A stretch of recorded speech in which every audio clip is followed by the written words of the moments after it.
Okay, so in section 3.2, we're going to start to talk about polynomial functions and polynomial graphs. And so polynomials here are just going to be our things that are bigger or have higher powers than, say, our quadratics. Okay, so the first thing that we're going to talk about is the format for what a polynomial looks like.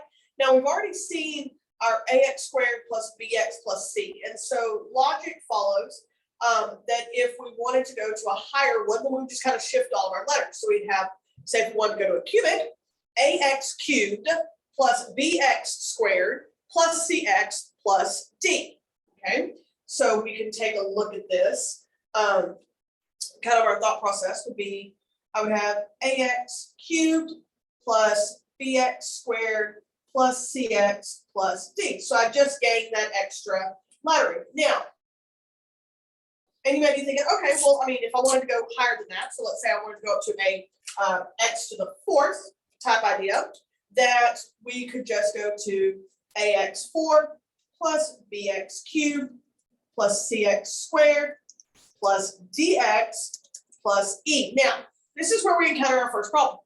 This is a special value in math. We'll talk about it when we get over to chapter 4. So we can't actually use e for our stuff. And we probably wouldn't use f because most often we use f of x. So we've already kind of used f. So then, and we don't want to have to keep doing this shifting thing.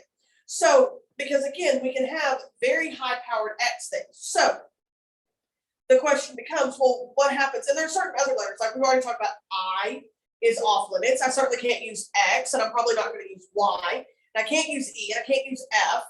So we've kind of started to limit. So what if I needed more? Well, I mean, we could certainly look at other alphabets. We have Greek alphabet, alpha, beta, gamma, delta, stuff like that. But certain one of those are off limits. The first notable one is pi. We can't use pi because that's 3.14, and the only time we use pi is if we need that number. So what mathematicians did is they created what's called an indexing system when they wanted to do this, okay? So what they did is when they established these polynomial things, they said we're going to have the powers of x are kind of understood. It's going to be x to the fifth, x to the fourth, x cubed, x squared. They're going to stair step down. So what they basically put here is, since we know what the biggest power of x is going to be, then we're just going to connect an a with a subscript to it. Now, the only restrictions here is a sub n, this first one, has to not be 0. Okay, it doesn't say anything about the rest of them. The rest of them could be zeros, which means I may just have the one piece, but the first piece can't have 0. So I can't say that I have 0x to the 50th plus, and then I have a bunch of 0 things, and then I actually only get down to like an x cubed. So this is just an indexing thing that they're doing.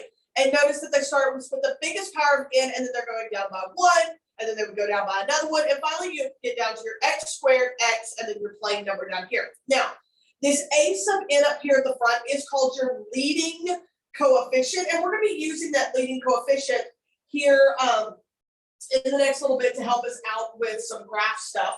And then we also have that the n is the highest power. Okay, it's also called the degree, and we're going to be using that as well when we get into this next thing. Now, one thing that we're going to discuss before we start actually getting into the graphing portion of this is there's a couple of things that when we do get into graphing polynomials, we want to make sure that we're taking hold of. So we want to talk about smooth, continuous graphs, and that's the first thing that we're going to start with. Okay, so the idea here is we have, first off, we want to talk about smooth. Now, it's a bit easier for me to show you an example of something that is smooth versus not smooth, so you get the idea. So this is a smooth graph. This is not smooth.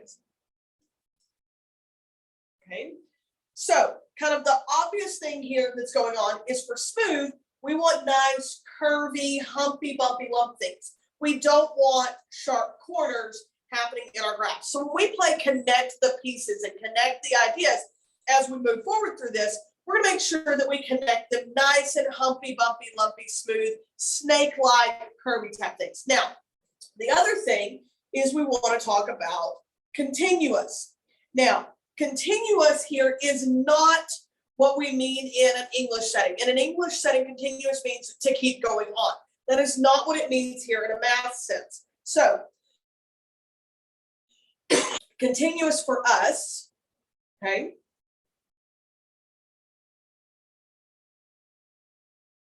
So this is continuous. This is not continuous.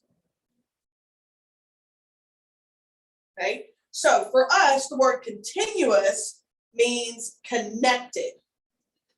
Okay, so we want to make sure it's nice, humpy, bumpy, lumpy, and then no gaps or jumps in our graph when we have this happening.